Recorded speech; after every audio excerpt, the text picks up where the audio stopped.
Welcome to a rainy and windy Copenhagen. I love it here.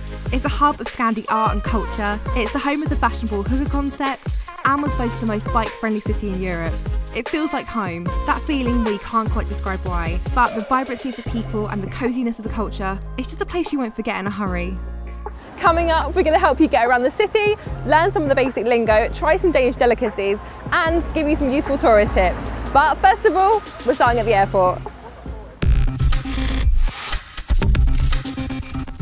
Copenhagen Airport is the largest in Scandinavia. It's clean, modern and super efficient. From here, the best ways to get into town are to take the metro or a taxi. Metro platforms are at Terminal 3 and all trains go into town, so no need to worry about getting on the wrong one. Ticket machines only accept cards or coins, no notes, so watch out for that.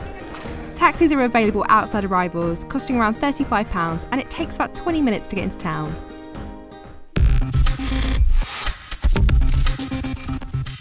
Copenhagen is one of the most bike-friendly cities in Europe, so grab a bike from one of the many places you can rent them here, get in the cycle lane and go and tour the city in one of the most authentic ways possible.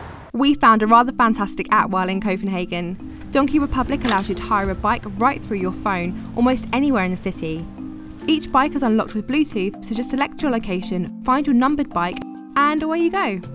If riding a bike isn't your cup of tea, then fear not, we've got a few other options to help you get around the city. There is a metro system in Copenhagen, but there's only 2 lines that run across town, so it's not always the most efficient way to get around.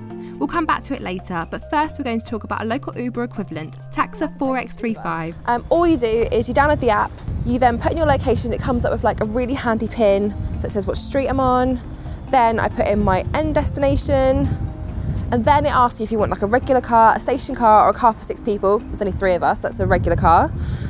Time, as soon as possible, any extra add-ons or a note to driver, so we'll put in the hotel name and then we choose the payment booking, so we'll pay in the taxi and then we wait. Oh, car's around the corner. As for the metro, there are 2 lines that run from east to west across town, with a new circular line due to open in 2019. Our tip is to pay for your tickets with this mobile phone app, as it will work out your fare for you and some stations don't have ticket machines. Staff check tickets on the train and will issue fines to those caught without a valid pass.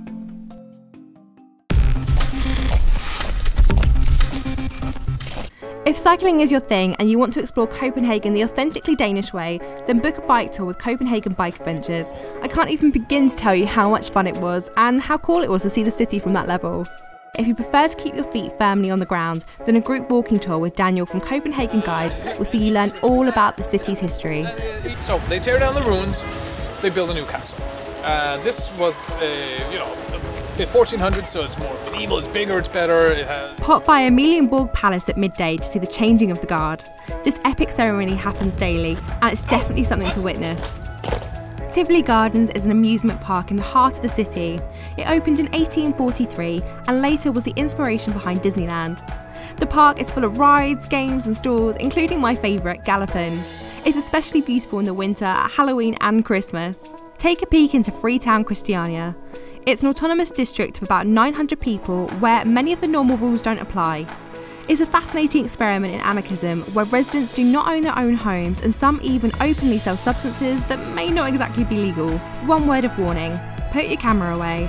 Locals do not like being filmed here, as we were quick to find out. Go visit the famous Little Mermaid statue by Edvard Erskine.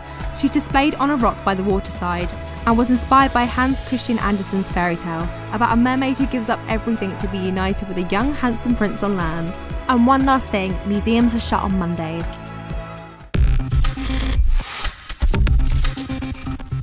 While on the group walking tour with Daniel from Copenhagen Guides, we stopped to try some Danish street food.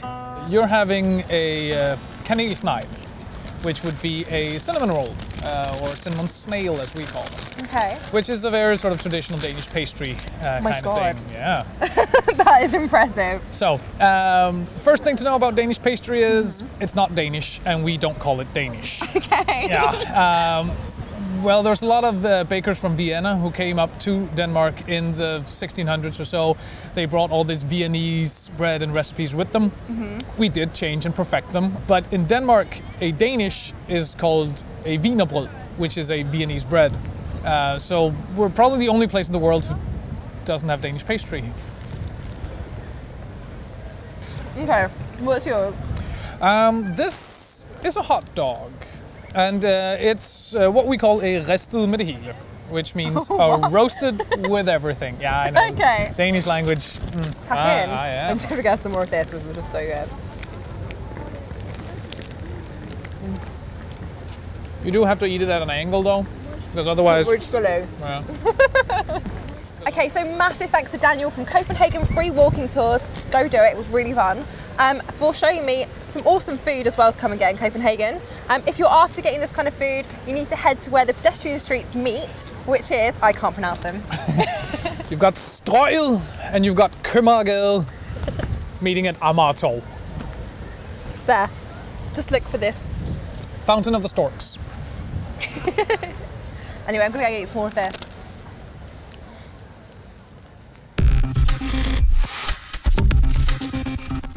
We met up with Soren and Frederick from Copenhagen Bike Adventures to not only cycle around the city, but they also took some time out to try and help me learn some Danish. Right, so the first one, hello. Hej. Hi. Ja. How are you, or your greeting? Hvordan går det? You can also say hvad så, which is more like what's up, but also implying like how are you doing. How do we count from 1 to 5? Okay, so one is 1, 2, 3, 4, 5. Do you say like thank you very much, or is it just thank you? I usually say 1000 tak, which means 1,000 thanks. And goodbye? Farvel. Farvel. Farvel. Farvel. Yeah, Danish is one of the most difficult languages in the world.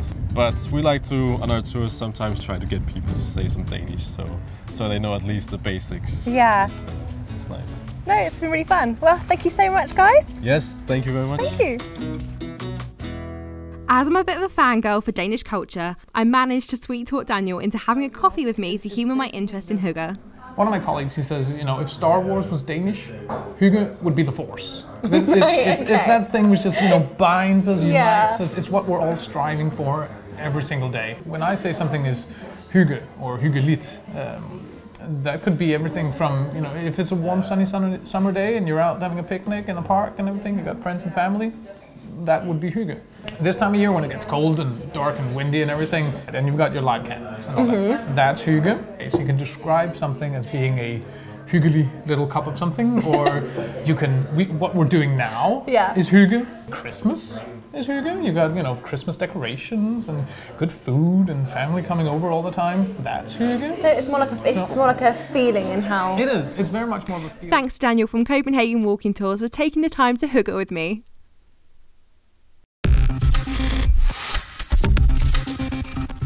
Denmark uses the Danish krone, not euros. You can of course use all major debit and credit cards here. Just remember to tell your bank before you travel.